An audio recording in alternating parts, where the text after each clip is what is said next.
afternoon. My name is Chris Paxson. I'm Dean of the Woodrow Wilson School, and I'm very happy to welcome all of you here this afternoon. Some of you may have been loyal followers of what has been a really incredible lecture series that we've had this semester.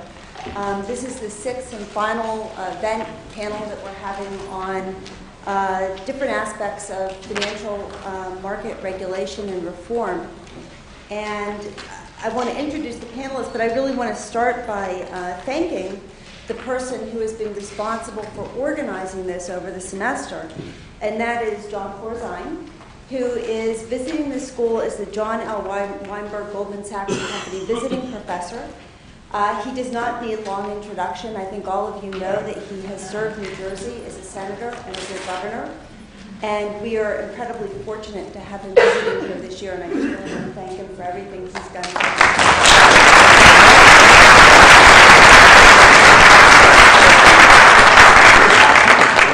I also would like to introduce our other visiting professor, Joshua Bolton, class of 76, who is here teaching this year and will be leading off some of the questions after we have our main lecture.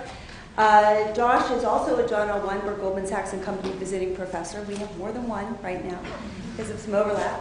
And as many of you probably know, Josh was the director of the Office of Management and Budget. He was George W. Bush's chief of staff, and he is currently co-chair of the Clinton-Bush Haiti Commission.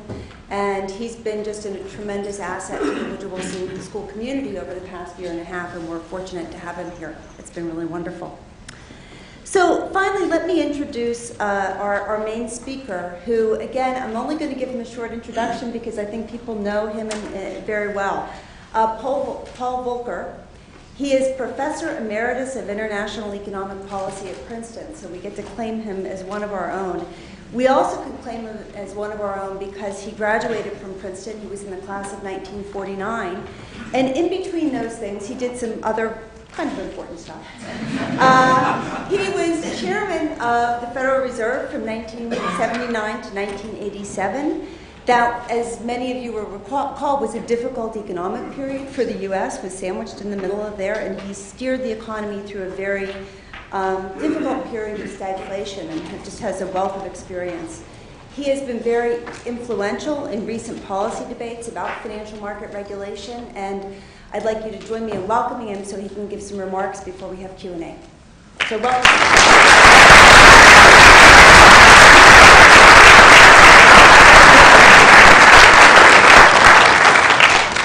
I'm not quite sure I'm supposed to stand up here and give something called a speech. That was not part of the deal. But in true Princeton fashion, I was asked to sign my life away before I know what it says here. You're going to have all the copyrights and recordings and photography. I don't know what you're going to get. But let me just spend 5 or 10 minutes maybe, because coming down here, it occurred to me the contrast with when I was entering Princeton in 1945. This building did not exist, and this auditorium did not exist, but the Woodrow Wilson School did exist. But it was such a different period. The war was just ending, and of course, the war. When I say the war, I mean World War II. And the United States, of course, came out victorious. Europe, or England, was in a way victorious, but Europe was shattered. Japan was shattered.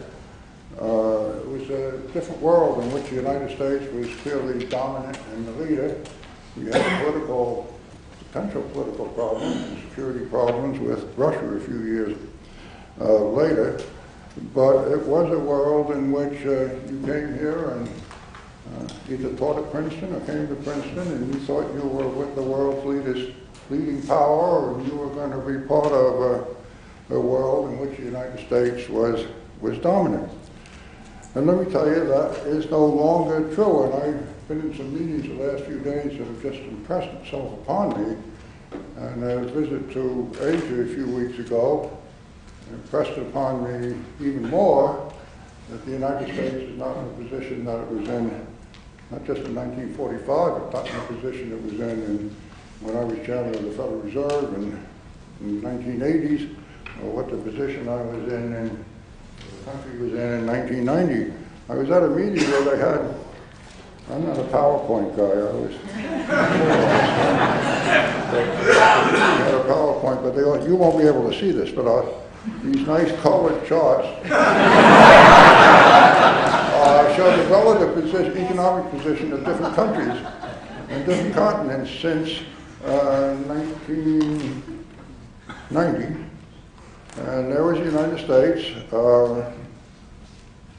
no longer 50%, but 21%. Western Europe, just about the same at 22% altogether. Those were the high, 1990. I actually wrote a book here at Princeton when I was a professor with my Japanese friend Toyo Gyoten. The name of the book was Changing Fortunes. And the changing fortune we were worried about, I was worried about, he was probably triumphant, was the rise of Japan. This was when Japan was #1, and years of growth of 6, 7, 8%.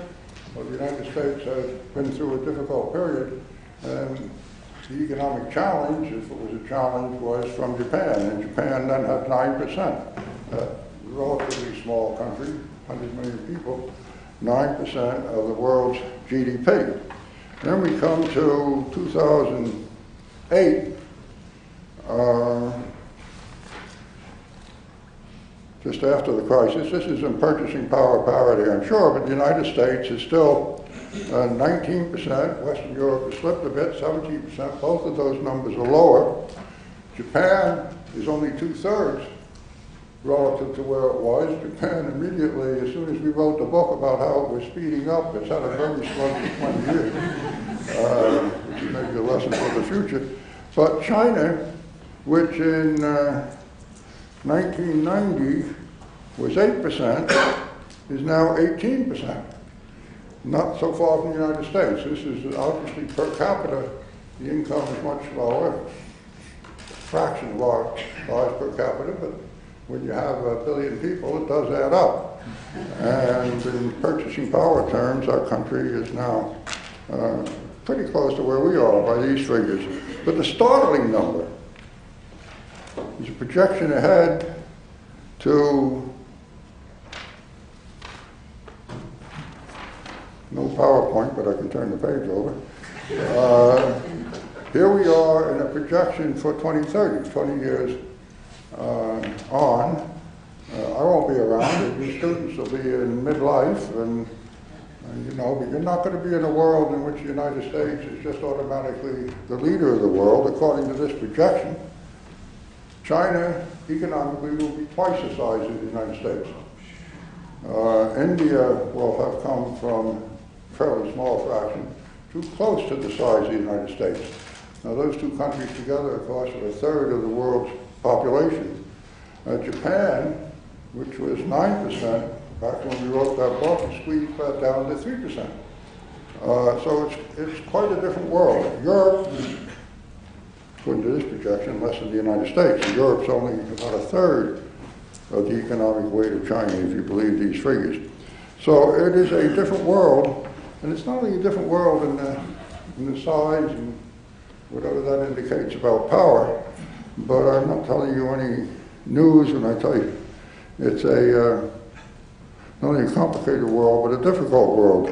Here we are in the midst of the greatest recession we've had since the 1930s, right on top of the biggest financial challenge. Maybe the recession's on top of the financial challenge, one way or another. We have had what can only be called a collapse of the financial system that we were so proud of a decade or so ago. It collapsed. And I think that strong word is appropriate. And there is all kinds of evidence that the combination of a recession and that degree of financial collapse spells troubles for some years, a very slow recovery. The latest figures that we saw for the unemployment number just on Friday and the growth in employment, another confirmation that this is a very slow recovery, which means we're not going to go back to the level of employment we had before the recession for some years, and we will not retain a strong growth path. I won't project when, but it's not going to be very soon. We can get into a lot of that.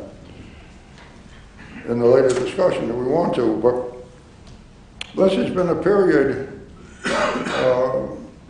these last 20 years or so, particularly of globalization.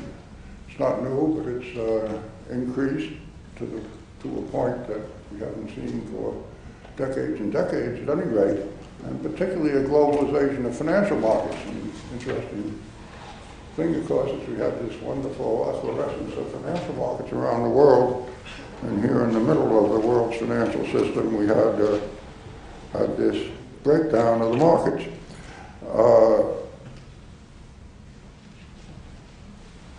There is, I almost hesitate to say this, but globalization was looked at was a matter of great promise, open markets, competition, all the rest. Certainly the financial markets glorified in globalization. And we have had an enormous benefit from globalization in other countries. The so-called emerging economies have done very well during this period.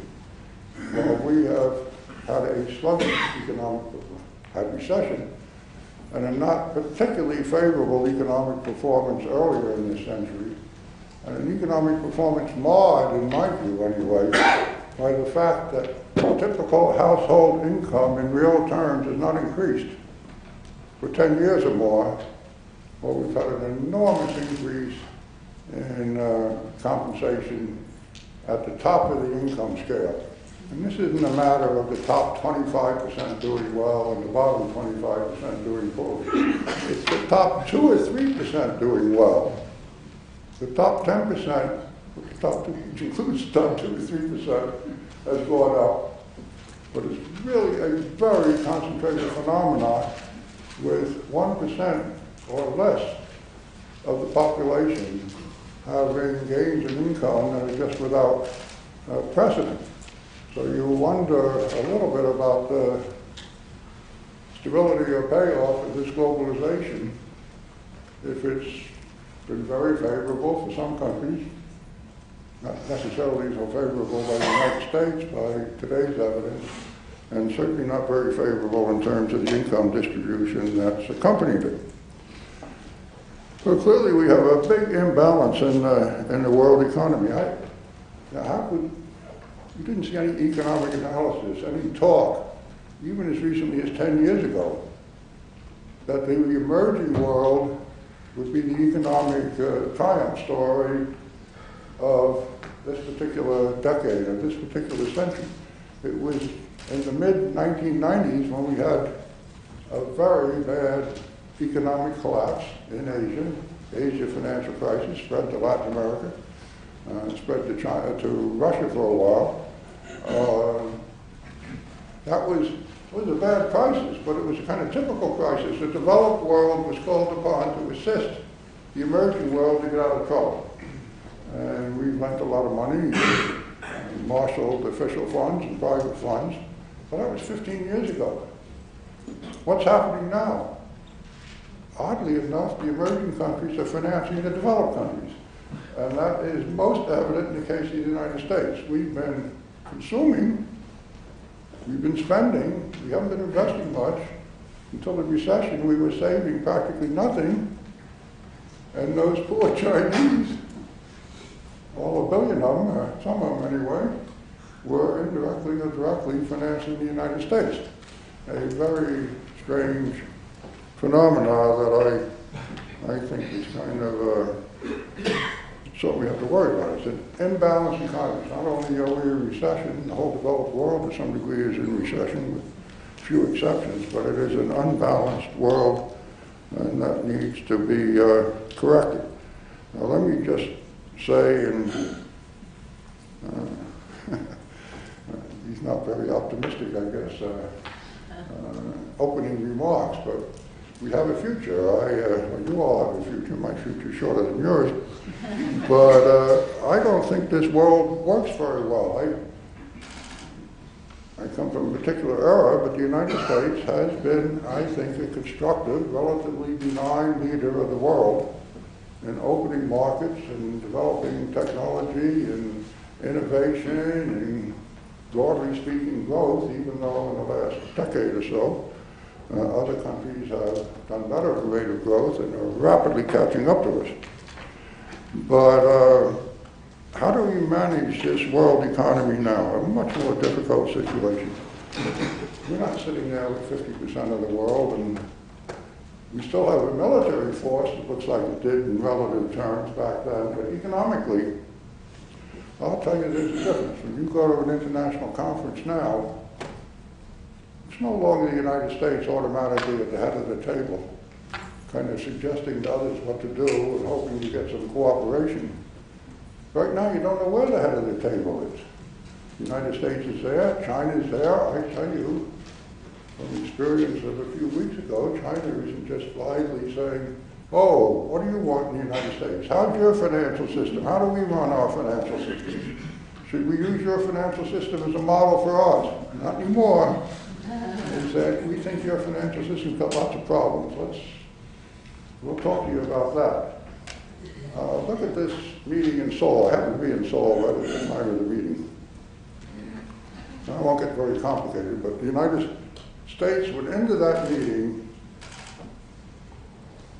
thoughtfully thinking that they had presented an analysis of the world economic imbalances, and particularly the need for Asian countries, and especially China, to make some adjustments in the exchange rate or otherwise to help balance things. They presented a rather sophisticated analysis that said this is a multilateral problem, we all got to get together. The finance ministers had met, and there was some consensus on a general approach in that manner. What came out of that G30, G20 meeting a few days later was China, together with Germany, triumphantly telling the United States what to do. And why was the United States flooding the world economy with excessive amounts of liquidity and stop talking about what we should do? We, the rest of the world, are looking to the United States to change their policies.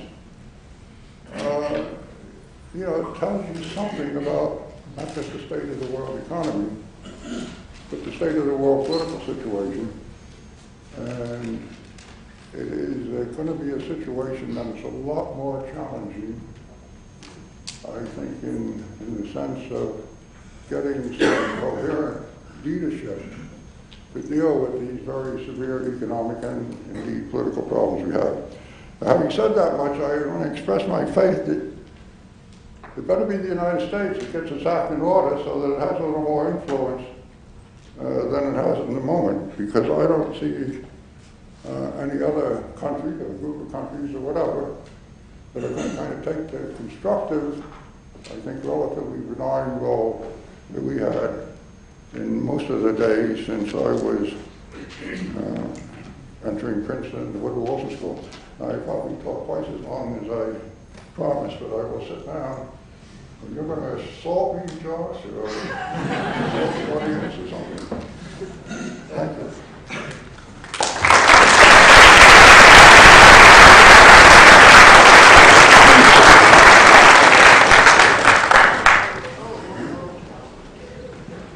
No assault, Mr. Chairman. You're still a lot bigger than I am.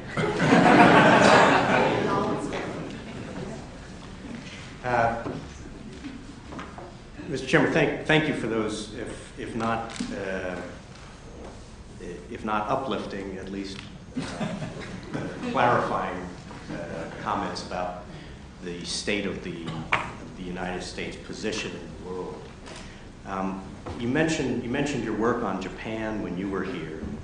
Some economists see Japan as Japan's situation as a harbinger of what the U.S. may ultimately be facing, albeit coming from very different kinds of situations. What lessons should we take from Japan's miserable experience over the last 10, 15 years of profound stagnation, even while the rest of the world was growing? And what should U.S. policymakers do that keeps us from becoming the Japan of the future? Well, actually, the first thing I'd say, I think there's been some misreading of the Japanese experience. It's not been terribly uplifting in the last 15 years, but it's not really as bad as a lot of the commentary suggests. And the reason I say that is we forget the Japanese population is declining. It's a phenomenon that doesn't happen very often in peacetime. And I don't remember the numbers exactly, but I think it's been declining maybe roughly 1% a year. And the growth has been, let's say the growth during this period averaged, I think 1.5%, something like that, which is bad, 1.5. But if you say 1.5% growth and 1% decline in population, you've got 2% plus of per capita growth, which isn't very far from what we have. When you correct for, because all population is growing, it's 2% a year, certainly 1.5 anyway. So the Japanese pattern has not been great, but it also isn't as bad as some people have presented it, in my view. And it's reflected in the fact that while their unemployment is up, it's up for, I guess it's ranging 4 or 5%. That looks pretty good by our standards. Currently, typically in the past, their unemployment rate's only been 3% or so. So it's up, but it's not as bad. Now, for all that, they're kind of disparities. But when we draw the lessons, a lot of talk, the trouble with Japan is prices are not going up. Prices have actually gone down. They have a deflation.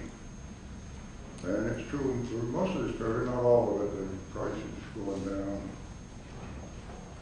I don't know what index you look at, 1% a year or so. But I think it's a misreading of the kind of sluggishness in Japan as a reflection of the price level.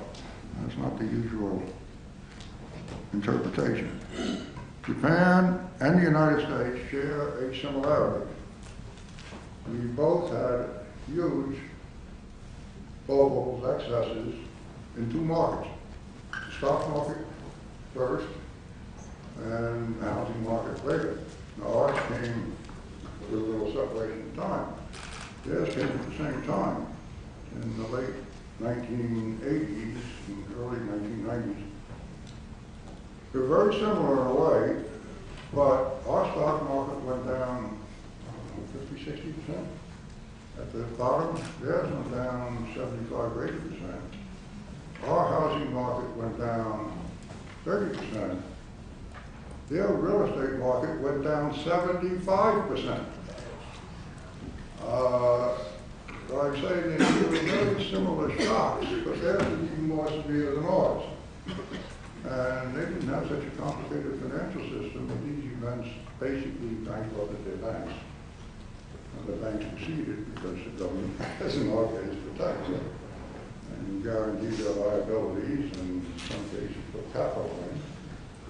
So less messy in Japan because the whole financial system was largely banks. And that made it in a way a little easier to handle. But it had similar repercussions. It was a great shock to the financial system. We had a great shock to the financial system. Both financial systems stopped lending for a while for understandable reasons, and it gave rise to economic sluggishness.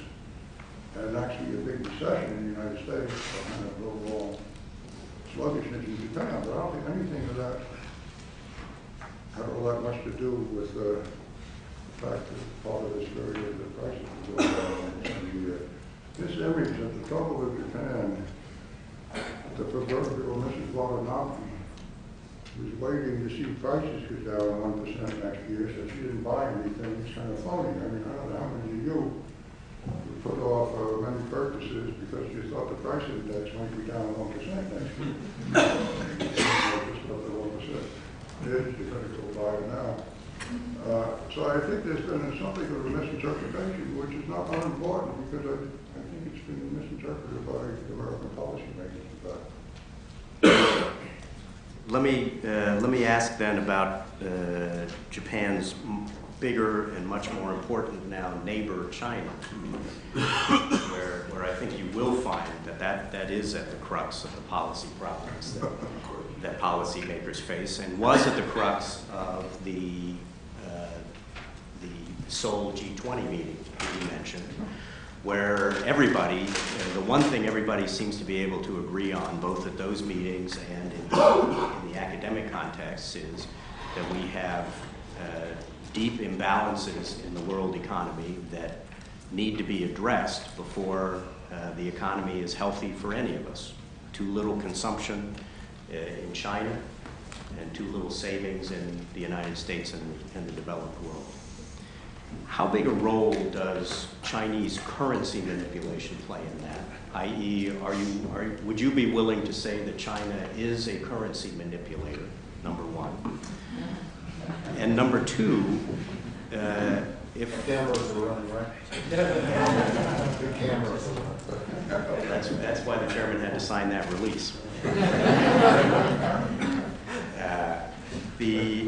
And number two, even if you don't want to say that they are manipulating their currency in a technical fashion, what, if anything, should U.S. policymakers do to address what most people perceive is an overvalued Chinese currency that is contributing to the imbalances in the global economy?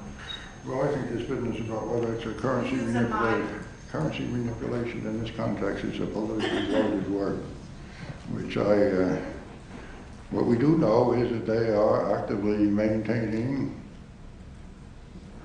reasonably stable exchange rate with the dollar. Actually, it's very troublesome that while the Chinese RMB has gone up against the dollar, not very much, it's gone up against the dollar in the last year or two, it's actually gone down compared to many world currencies, including most particularly the Japanese currency, which is their biggest developed country trading partner.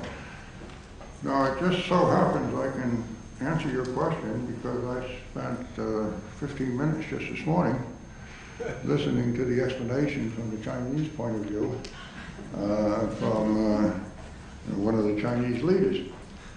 And their argument, first of all, is China's a big country in population. They've been growing very rapidly, but they still have about 300 million people living in poverty, who they are rapidly trying to bring into the 21st century, but still have a long ways to go, and it's important that they maintain this enormous thrust of growth. Now, that growth is too dependent upon exports. They would really say that at this point, but it takes us a long time to make the necessary adjustment. That's concerned, and we don't see much evidence. This is an interesting intellectual debate. We don't see much evidence that changing the exchange rate alone is going to do very much about speeding up the adjustment that we, the Chinese, must make in encouraging relatively greater consumption and counterpart is less savings. To give you an idea of the contrast, the wonders are wonderful. Consumption in the United States at the peak, beginning of the crisis, got up to 70% of our GDP. Traditionally, it's been about 65%. That 5% increase in consumption is about equal to what our trade deficit was, which was a large part of Chinese exports to us. Chinese consumption is unbelievably low relative to the economy. With this great burst of growth, consumption in China is just half of the rate of consumption in the United States. We have 70%, they have 35%. Now that represents a considerable imbalance, which is reflected in the international imbalance, has to be corrected. But they are obviously quite resistant to moving faster. On the other hand, it's all kind of symmetrical. These other countries look at us, including in Seoul. We didn't expect the spotlight to be turned on us, but they're saying, what are you doing to increase your productivity, and particularly what are you doing to correct the financial excesses that we still see coming out of the United States is epitomized by a deficit of 10% of the GDP. And we don't see any evidence on your part that you're moving any faster than the Chinese are moving to deal with their imbalance, to deal with your imbalance. And there's some truth to both of those propositions, I'm sure. But it's indicative of how difficult the situation is around. I think I see the Chinese own interest to move the exchange rate more rapidly to help with the adjustment process. But I don't think it's going to bring in itself any massive, not going to reduce their external surplus and development. Unless the rest of the world is doing things in a complementary way. Very close. Well, maybe I didn't want to express that on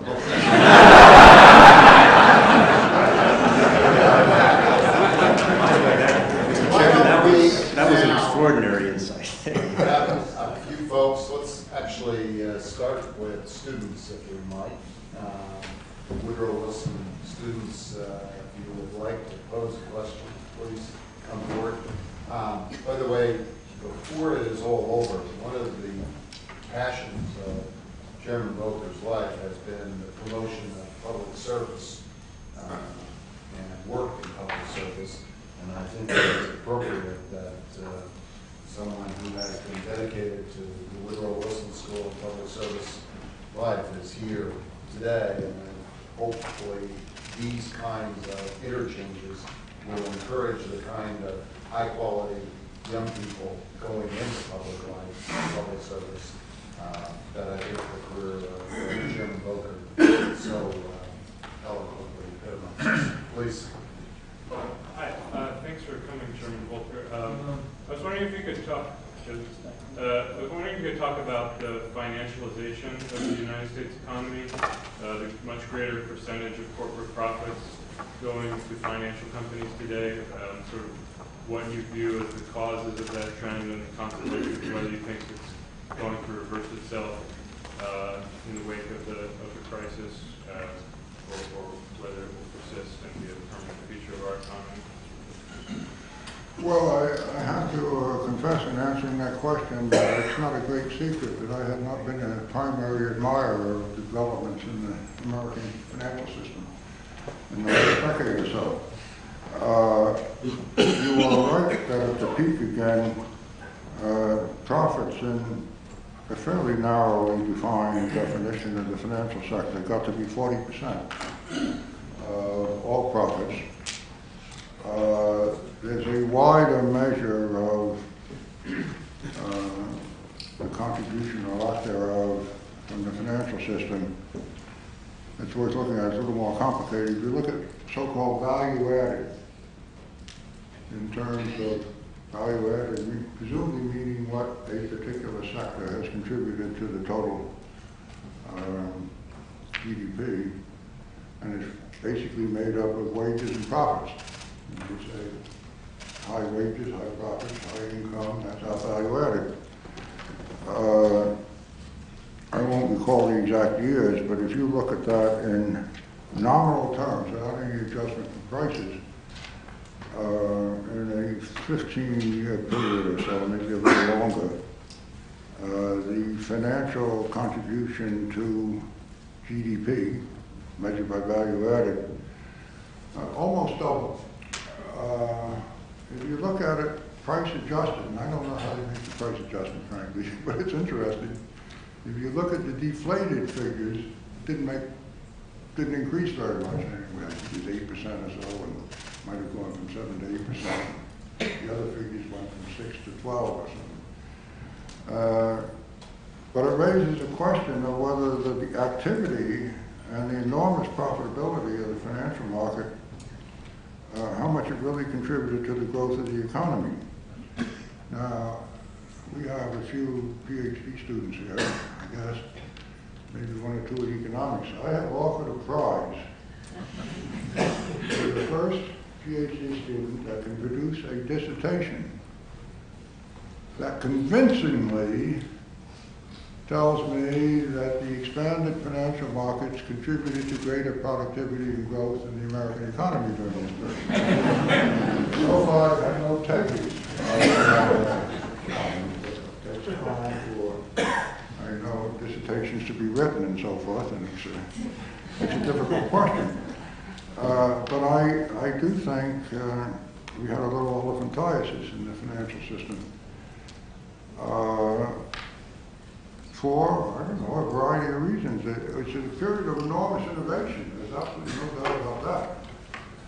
And this enormous innovation paid off in high profitability and high incomes for some people participating in the innovations.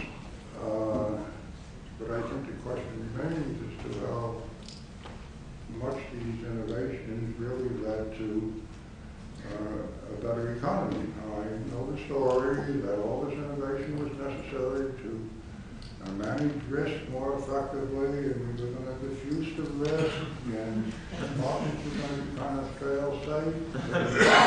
These derivatives we had, and all the various techniques for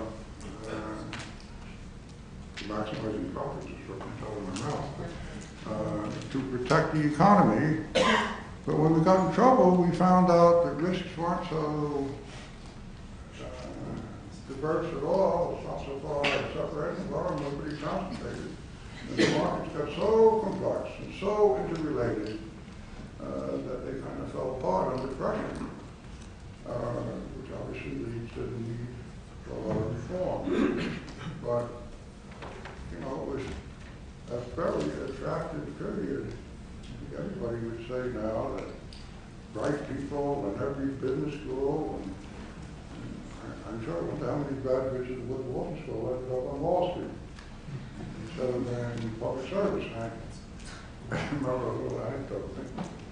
When I came to Princeton to teach up there was in the Federal Reserve, I had given a little office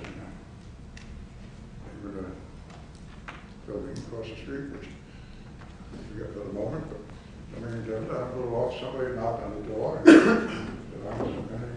could I talk to you, and then I want to get your advice. And I said, okay, what's your background? No, he said, what's your question, man? He said, well, I want to go to Wall Street, and I just wonder which firm is best. Which one? I guess he had a couple of offers. And I said, well, what's your background? He said, I just got a PhD in aeronautical engineering. I said, why are you debating about which Wall Street firm to go? We just got a PhD in aeronautical engineering. He looked at me as if I was out of the moon or something. He said, don't you understand? If I go to Boeing, now this was 15 years ago, if I go to Boeing, I get a job right away. It'll be for $40,000 a year. And when I'm a senior engineer at Boeing 25 years from now, I may be making $80,000 a year. And if I go to Wall Street, I'll make that in the first quarter. And the whole is just, you know, aeronautical engineers who's everybody. And so if you were going on my lectures on financial markets, it attracted a lot of very competent, I guess, this engineer, but civil engineers, other engineers, and particularly mathematicians and physicists who were adept at mathematical analysis and techniques. And they thought that they could apply to financial markets a lot of the techniques of analysis that are familiar to mathematicians and physicists and so forth. And they made a lot of money to some extent in doing it. And they developed, presumably, not fail-safe, but they risk management techniques that were supposed to analyze what was on.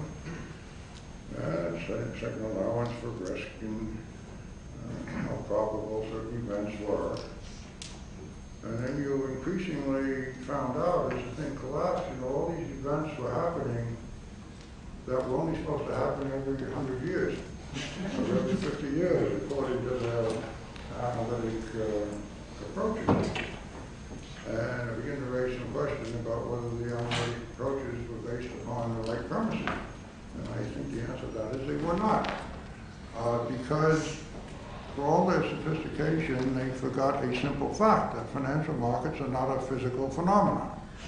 It's not like flipping coins and getting the possibility of how often heads are going to come up and tails and nice You know, a mathematician, in my view, engraved in his head, the whole world looks like a frequency distribution. It's also, and that's the reason the financial markets work. But financial markets are human institutions, and the characteristic of a human institution is they look at what happened yesterday and decide what to do tomorrow. Or the financial markets, they look to see what happened at 12:01 to see whether they can make a deal by rapid trading at 12:02. But this is all a human reaction that leads you to ups and downs. It leads you to evidence of following the leader or following the market, and carrying it to extremes, and following it maybe in the other direction. So you get a degree of fluctuation that the analysts haven't put into their model. And because it became contagious, you have all the human, all the mechanical contagion in the markets. It became very dangerous, and obviously has to be required to look at another regulation. But nonetheless, I think we have financial markets about doing pretty well, and making more money again. I think the necessary adjustment there has not been completed. There's nothing in the world of financial markets, not all that sophisticated. It says a lot of what needs to be done very well in financial markets is going to have a rate of return of 20 or 30%. A lot of more basic stuff probably should have a nice regular return of 10% or 8% or something. And the effort to make all the returns 25% leads you into a kind of activity that in the end breaks down. I guess I won't just I usually kind of crack a year or so ago we got some attention that the innovation of the financial markets that I thought contributed to productivity was the invention of the automatic elevator. This one's a live joke. Let's get it. You won't repeat that. I'm sorry, I'll hang on to the microphone. You might repeat though, but only financial innovation. You know, all this stuff about all the financial innovation, I told you about my skepticism, a lot of the financial innovation. If you want to worry about financial innovation, credit default swaps were only invented in 1995 or so, from scratch. Nobody ever heard of a credit default swap. And they were invented by, obviously, some very clever people who had a particular problem in mind, which is a legitimate one. How do we hedge against particularly a corporate loan or a corporate security? And if we develop this so-called derivative, the value of which is kind of an insurance protection, how much are you willing to pay somebody to protect you against an adverse movement in that credit? Sensible idea. And it was developed, as they say, in 1996 or something like that, from nothing. By 2008, the nominal value of these debts being protected was $60 trillion. And the volume of the debts that were there to be protected was more in the order of $10 trillion. So you wonder what use was being made of this instrument, kind of an insurance instrument, provide 6 times the amount of insurance on the value of the security to begin with. There may have been some excess in that. It brings me on automatic teller. I was at a meeting and I was griping about all this. And it happened to be a pretty well reported meeting. And people at the meeting were talking about, this is a couple of years ago, talking about the need for reform. These were a bunch of financial market people. And the reforms they were talking about seemed to me milk toast. I mean, put it that way. They say, well, we're going to have better corporate governance. And the chairman or the board of directors ought to do a better job and this kind of stuff. And I didn't think that was going to answer all the problems. And I came up and gave my harangue about financial markets, and they all said, well, you don't appreciate the importance of all the innovations we have and making the world go round and so forth. And you just, I get irritated, and I say, the only invitation in financial markets in recent years that I have any sense that contributed to the real productivity of the economy was the automatic teller machine. I do.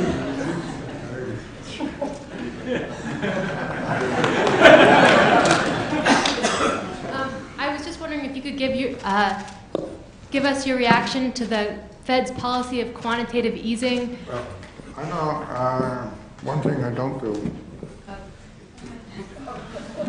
Microphones on or off, I mean, kind of common courtesy among thieves or whatever. Federal Reserve people not to try to outguess the present incumbent. But let me say what I will say about that. We obviously, you know the economic situation we're in. Very difficult with the prospect of very slow growth. I don't know how many of you heard Senator Bernanke last night on 60 Minutes. I avoided going on 60 Minutes like the plague.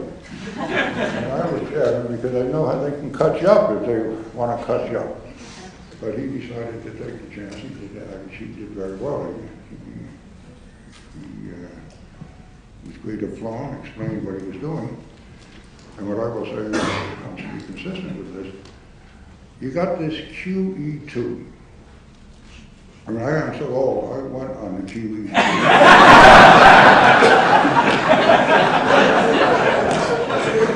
This is a Japanese term, which I never particularly liked.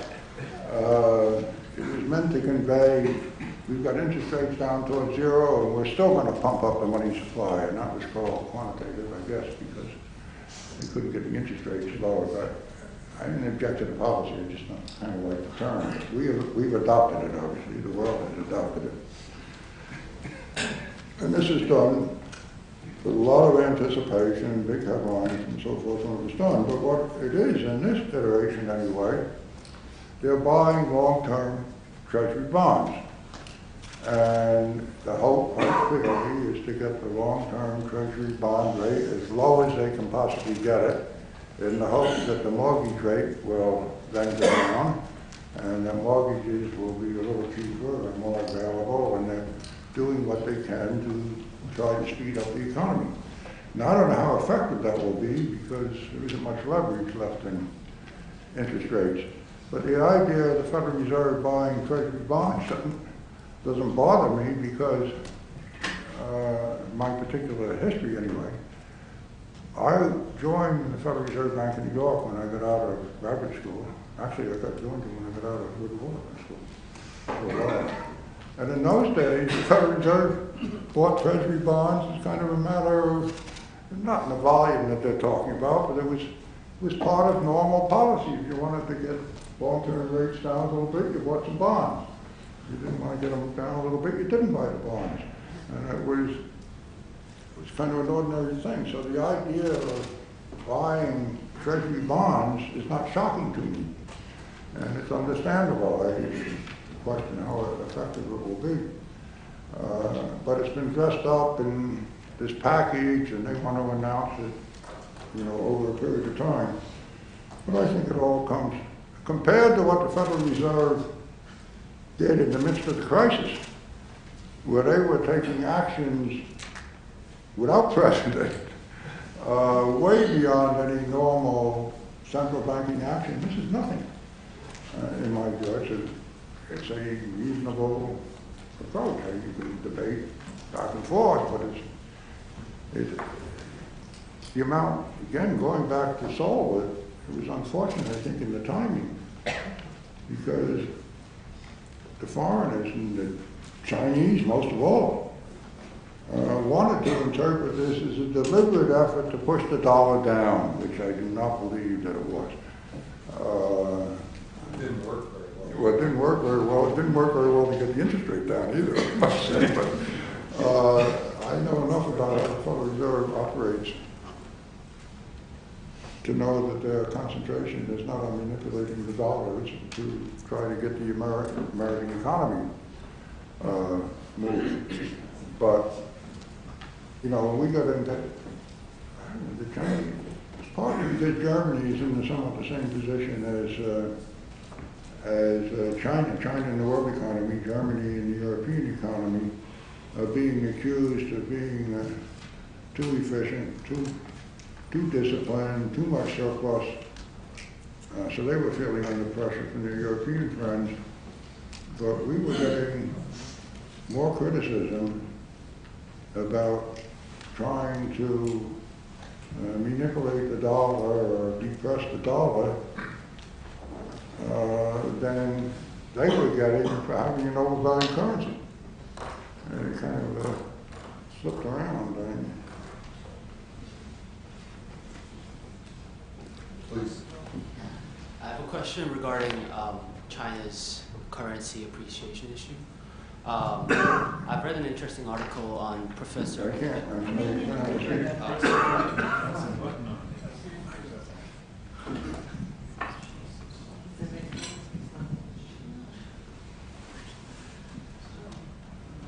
I have a question on Chinese currency appreciation issue. I've read an interesting article on Professor Becker's blog about China's currency appreciation. And he said that the US and China should have been arguing opposite positions on the currency appreciation issue. Should have been arguing opposite positions on regarding the China's currency appreciation issue, because China, by devaluating its currency, is actually benefiting American importers and consumers, whereas the target that's been hit most dramatically by Chinese devaluation of its renminbi are American exporters. So, and in opposite, in China, by keeping its value down, China has been hurt by expensive exports, and China, by buying a lot of foreign reserves, have placed itself at the mercy of the United States, inflating away its asset, inflating away the debt for China. And I was wondering what's your take on that view? That they should have been arguing opposite positions on this issue. You know, that's an American criticism. I say it's an American criticism because we like to consume. And it's true. China maintains an undervalued currency and has a lot of exports, but keeps their currency cheap. The consumer, who might benefit from imports at a cheap price, are being hurt.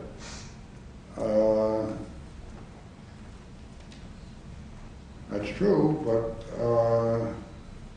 it doesn't seem to be a particular worry for Chinese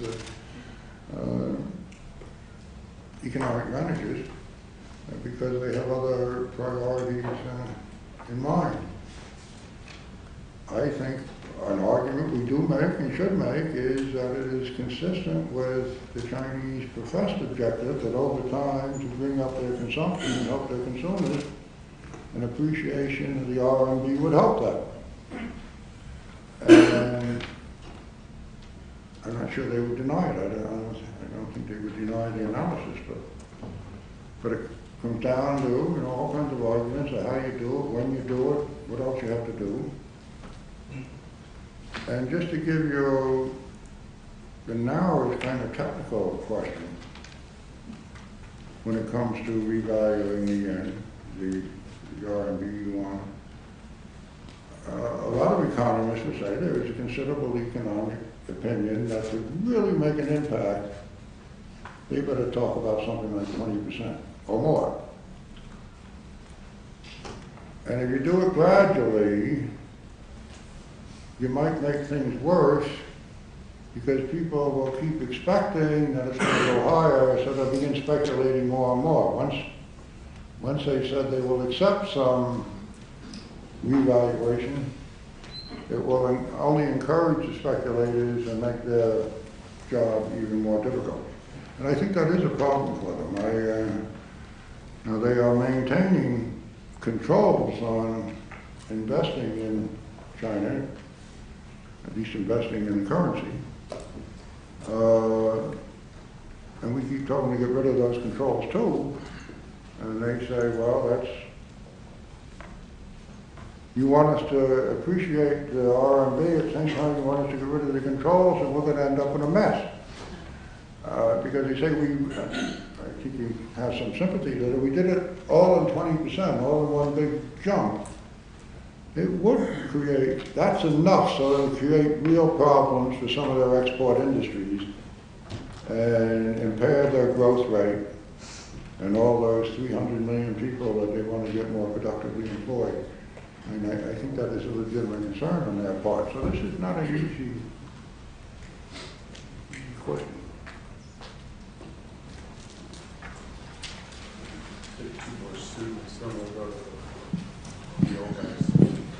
Is this on? Thank you for coming, and also thank you for your service to the Obama administration and your service to the federal government in America for decades. I would like to talk particularly about some of the ideas that you've put forward. You seem to be rather critical of the role of finance in the economy. As opposed to, critical of the value-added role of finance in the economy. Oh, yes. The financial sector. I'm just trying to be like, just to, is that a fair characterization? Yeah. Oh, no. So sorry. So a lot of people, when the financial regulation bill was being debated, and a lot of ideas of yours, such as the Volcker Rule, and your influence was very helpful. A lot of people were the political process looked to academic institutions like the Woodrow Wilson School and for guidance about our policy.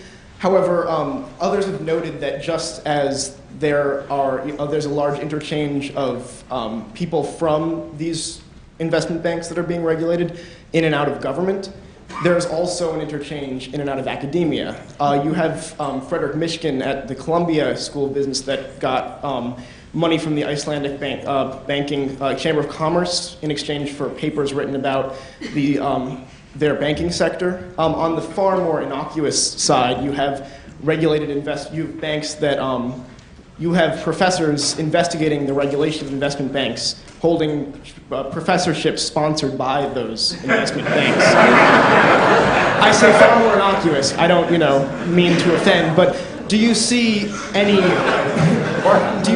legitimacy in those criticisms that beyond the academic research, there might be a conflict of interest or harm in the influence of regulated financial institutions on the academics who research them and advise policymakers? Well,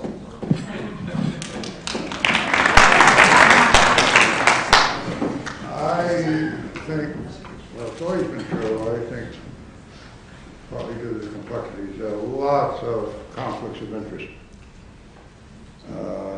in financial markets and inevitably in the relationships between people that have a lot of money and academic institutions and others. You just have to be as alert as you can to that. I must say, I think business schools in particular got caught up in an academic theory about economic society and financial markets in particular, that they were efficient, self-regulating, somehow possessed rational foresight. And that was a very persuasive view, promulgated by a lot of academic institutions. I think it wasn't, you can argue which way the influence was going. I'm sure it was a nice, convenient rationale for financial institutions, for regulators. We got caught up in that kind of approach that the market could take care of itself, and counted on the market to protect itself so you wouldn't have the kind of crisis that we had. Now, I think that has kind of been, people don't argue that much anymore. I think business schools, most of all, are caught up with that because it's been very profitable with business schools. Business schools want to attract students. They charge a lot. It's a very profitable enterprise for universities. You can help pay the bills for the rest of the universities, like football teams. And so this is kind of an attractive doctrine because they wanted to get students, I think, unconsciously, but it was consistent. They were training people to enter the financial markets in large part. And, you know, I remember personal anecdotes, but a friend, not a close friend, an acquaintance who teaches at the Harvard Business School, wrote me a very plaintive email 6 months ago or so, and kind of worrying about what was going on in financial markets and whether people have lost their sense of, in some cases, ethical sense, concerns about conflicts of interest and what was going on here. And I just sent him back a short note. I shared his concerns. But where was Harvard Business School during all this period? And he sent me back an equally short note. You have touched a sensitive point. And I think it is a sensitive point for the educational establishment, including the business schools. They did their part in propagating an economic doctrine that didn't turn out so well. And now I think it's being corrected. The saving grace here is economists always like to criticize what the previous generation thought. So we're now at a stage where the newest crop of economists will break down the theory that we had 20 years ago. But all that takes time. That is going on quite visibly.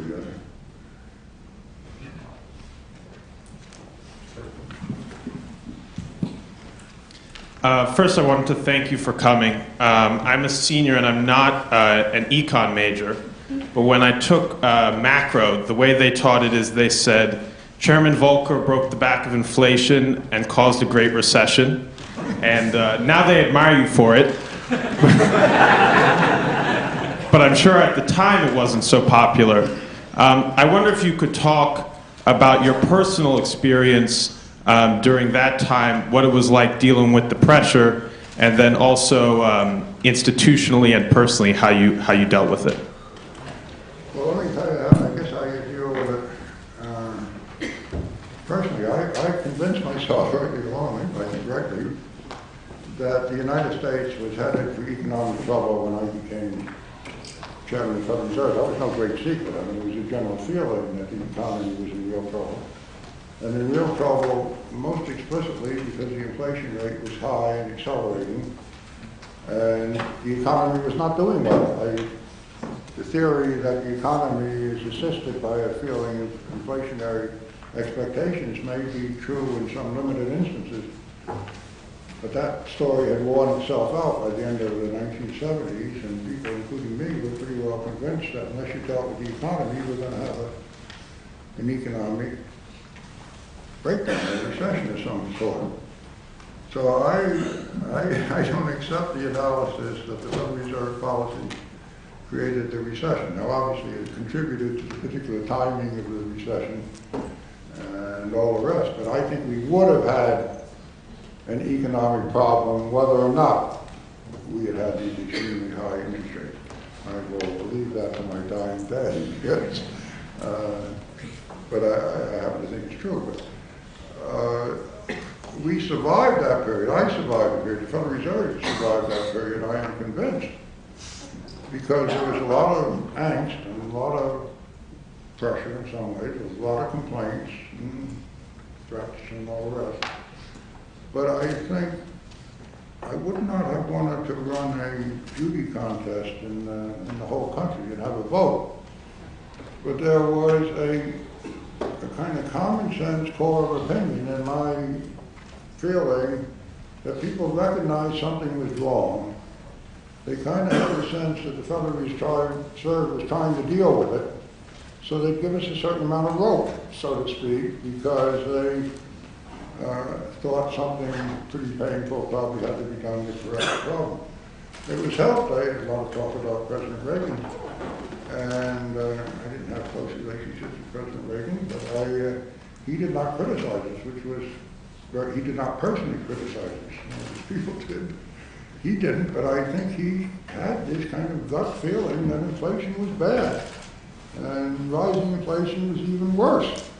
And that he understood, without being very complicated about it, the fellow there was trying to do something about it, and he wasn't going to bitch about it when he thought we were trying to deal with a real problem. And I think he, of course, I think he was right, but I think that's what happened. You can't conduct a difficult public policy and a difficult monetary policy if you don't have some understanding in the part of the country.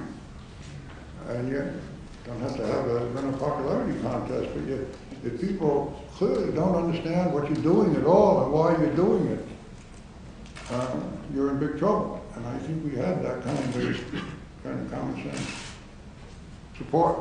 Sir?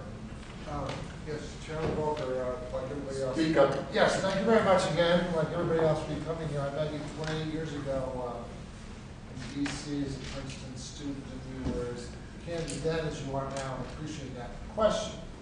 It doesn't relate to a current Fed president, but it may have related to one of your successors who said that you really don't know you're in a bubble until it pops. A bubble. You don't know you're in a bubble until it pops. Ah, yes.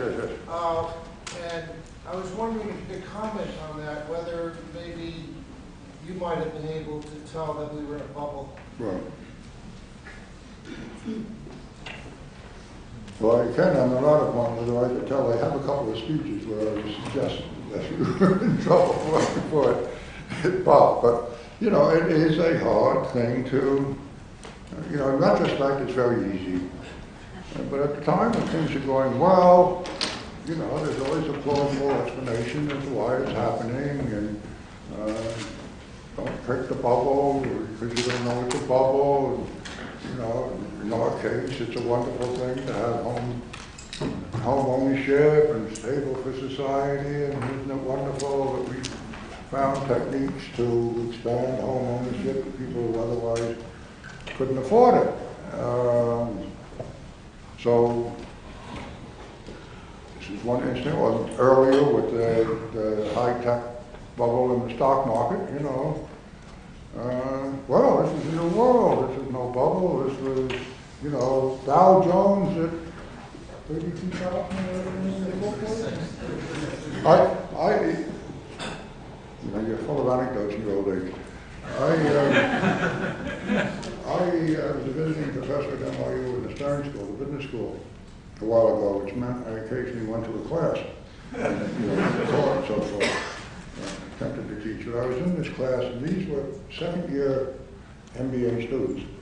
In the Stern School, they are likely to have had some considerable experience in finance when you were at that status. So these people were probably in their late 20s on average. It was right at the end of the semester, at the end of the class, and I was just trying to think of something to do before the clock rang to get out of there. And I said, all right, how many of you here think, I said, look, the stock market is going up at an annual rate of 15% for the previous 15 years. It was 17% actually. And now looking ahead 10 years, you're all going out in Wall Street, looking ahead 10 years, how many of you think the stock market will go up more than, and I picked out a figure out of the air that I thought was ridiculously high, following some. How many of you think in the next 10 years the stock market will continue to go up at a rate of 10% or more per year? Every hand in that class. And Copeland said that, I expressed some surprise. He said, well, we didn't say it would go up every year. You asked us on the average what it would go up. Well, it so happens we're just about 10 years from when I asked that question. The stock market's going up 0. Which tells you something about how hard it is to appraise trends and what's excess and what isn't excess. But you're not going to cure all these things by traditional monetary policy in any sense. Many people have said, and it's got, take the housing thing, could you have killed the subprime mortgage phenomenon, the housing bubble, by monetary policy? You probably could, but given the mood at that time, it would take a very stiff dose, arguably, of monetary policy to do it. It would have been the same argument you can make about the stock market earlier.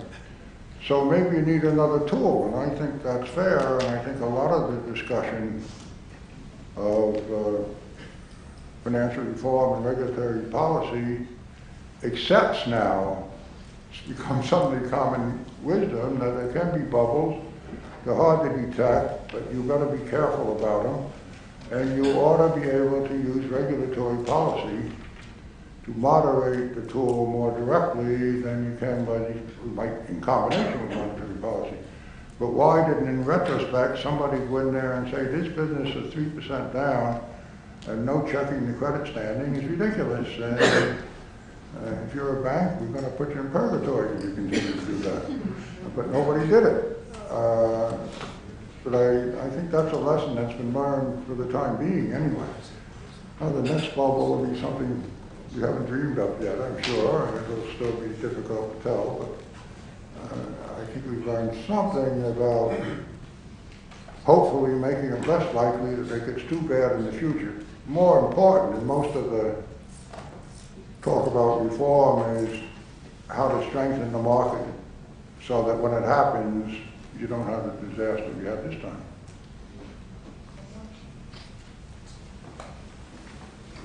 In the news lately, we've heard them talking about extending President Bush's tax cuts. And I'm wondering, what do you think would create more jobs in this country? Extending all of the Bush tax cuts or going back to the industrial and tariff policy that we had for the first 150 years of our democracy? Well, I will tell you what my personal view is on this. It has no influence on anything. I would say, okay, Congress, we're going to, given the fact we're in the middle of a recession, we'll probably have to reverse this before too long.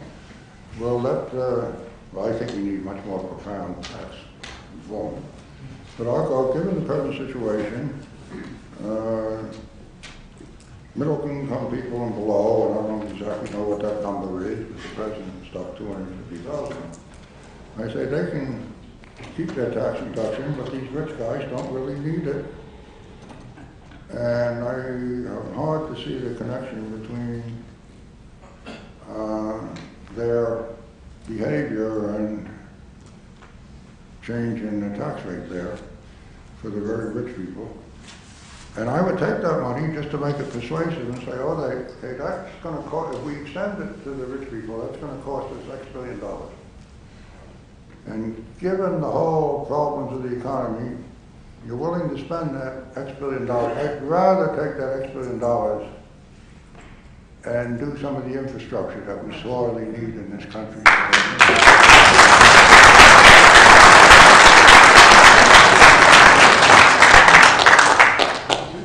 This is not the U.S. Congress.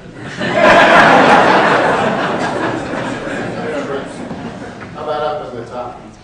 To what extent do you believe the synthetic investment vehicles, the extreme derivatives, the credit default swaps contributed to the downturn and the problems we've had the last 2 to 3, 4 years? Well, I don't think there's any doubt that whatever the value of those instruments are, in particular cases, in credit default swaps providing protection for somebody against the bond loss, the volume of that stuff, the complexity of it is mind-numbing. And the interconnections and interdependencies that arose in the complicated structure of the market, the obscurity that was inherent in all this, greatly complicated the financial crash. Would we be better off without them? I hate to be so radical. No, it's all a matter of, did they get overused? I think they get overused. You get a little academic about it, but there's some analysis that I think has a lot of truth to it.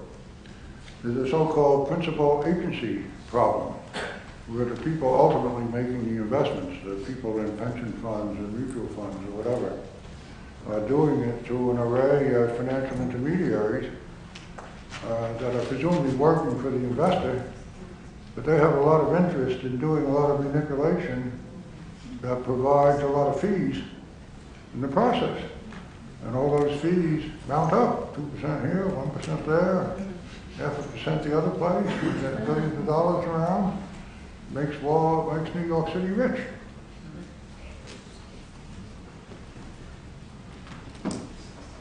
Sir? Thank you. Go ahead. Yes, thanks. Thank you very much, Chairman Vogler. I was wondering about the right hot on the heels of the G20 at Seoul when China and Germany were scandalized about the $600 billion being printed up for our purposes. It came out that the Federal Reserve lent lots and lots of money to European banks. And I don't think that's bad.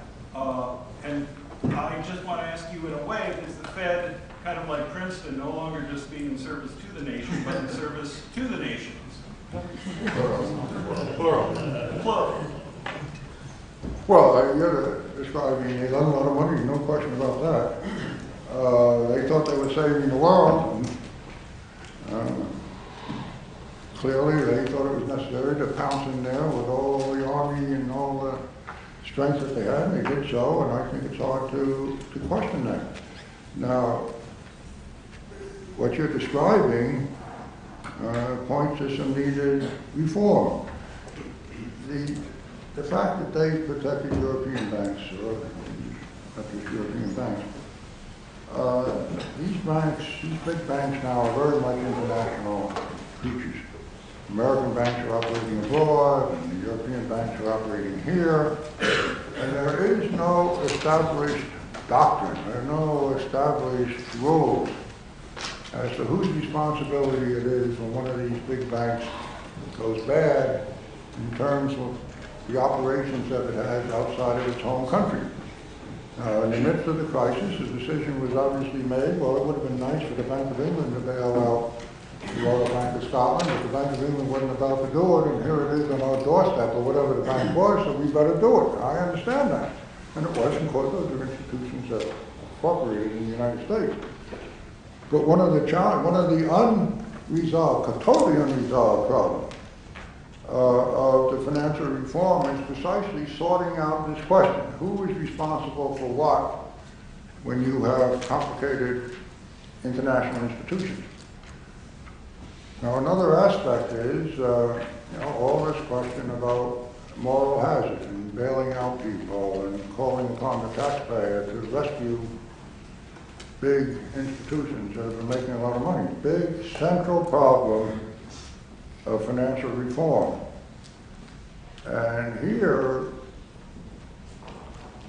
the design is pretty clear to me anyway, but I don't know how much the public understands it. The effort is to say, let us develop the ability to let a financial or even a non-financial institution in effect go bankrupt without disturbing the market or with a minimal disturbance of the market, because we will arrange an institution that has the capacity to take the institution over overnight and meet any immediate obligation that's necessary to keep the market functioning, but basically liquidate the institution. The stockholders lose, the management loses, the creditors are put in jeopardy, but you handle this to government process and control. Now, we didn't have that in this situation, so people had to deal with the situation as it was, as they saw it, and they thought they couldn't let these institutions fail without a spreading panic. And they clearly had good reason to fear this. But you ended up with some very odd names there. I agree. I'm not so thinking so much of the names of those big banks where clearly if they went broke, we would have a problem. But they're actually, I mean, at the extreme, this is General Electric, a great AAA manufacturing company in the United States, has a finance company that almost bankrupted it, and the government rescued it. I mean, we should not, in my opinion, have a system where the government has to rescue the financial arm of a strong AAA financial industrial firm. But that's what we had, and they felt they had to respond to it. Now, I suspect that in the future, General Electric will not have such a big financial arm, but they ought not at least have the expectation that the government's going to bail it out if it gets in trouble. Now, say in general, financial institutions should not have that expectation because now we're better off dealing with it. Now you can tell me, and I would agree, that not everybody is convinced of the workability of that system. And particularly, you've got to have some kind of fail-safe arrangement, in my view, for the really important financial institutions. And at this point, now I'm getting into my own philosophy, at this point, those financial institutions that must be preserved are the basic banking system, the commercial, old-fashioned, it used to be old-fashioned banking system, because that provides a service for the economy that really is essential. So we've built through the years a whole big apparatus for protecting banks. I think quite properly, and that's going to be strengthened. It is being strengthened. And new rules for the banks, more capital requirements. Now, I just want to make a distinction between those that we want to protect and save and those that we don't want to. And that's why I get into this business about the so-called local law. I don't want the banks doing things that other people can do. It's all right, but nothing the matter with the activity, but it shouldn't be by a protected institution that's relying upon the taxpayer. So we'll see how that works out. But that's all these things become clear during the crisis. At the extreme, you have these Icelandic banks. Iceland has 300,000 people. A couple of their banks grew to some big size. I don't remember the number, but mostly in the UK and in some other European countries. And the banks were all out of proportion to the size of the country and the strength of the country. And they were very aggressive and they went broke. In the short run, the British and I guess the Dutch were worried enough, so they said, we're going to have to make good on liability, at least the deposit liabilities of these Icelandic banks, because they happen to be operating in Britain. An extreme example of what you're concerned about. And then they actually said, if we spend all this money to rescue your banks, Iceland, you pay us back. And Iceland said, it was very nice, but we haven't got enough money to pay you back. We wanted to. And the bank was operating in your area, and I don't know I don't know if they've ever resolved it. They certainly, I think they maybe promised to pay back something, but some limited fraction of what the loss was. Now you have that all in spades. What's going on in Europe is very interesting. But you have this pattern kind of repeated. Ireland, it's got only one letter different. Iceland, Ireland. It's about 2.5 million people different, but maybe more than that, 3.5 million people different. But the problem is very much the same. You had some very aggressive Irish banks that made a lot of investments abroad and took a lot of deposits from abroad. And when they basically, I don't know whether they're technically insolvent or what they are, but they obviously are illiquid and can't maintain themselves without government assistance. And the Irish government decided that they would protect it. That was a lot of money for Ireland. And Ireland did not have a particularly large amount of government debt before the government debt before the crisis, but they sure have a big government debt now because they agreed to protect the depositors of these Irish banks that got much bigger than the country in terms of their activities. So now Europe has to come to the rescue of Ireland. And the Germans don't like that much because they're the principal strength in Europe. So you have very interesting, I think they will come to the rescue. The amounts are getting bigger and bigger, but it's not just Ireland. It's Portugal, it's Greece, it's Spain. Well, see what an easy job you have compared to... We are over time, and I want to thank Professor Volker for coming.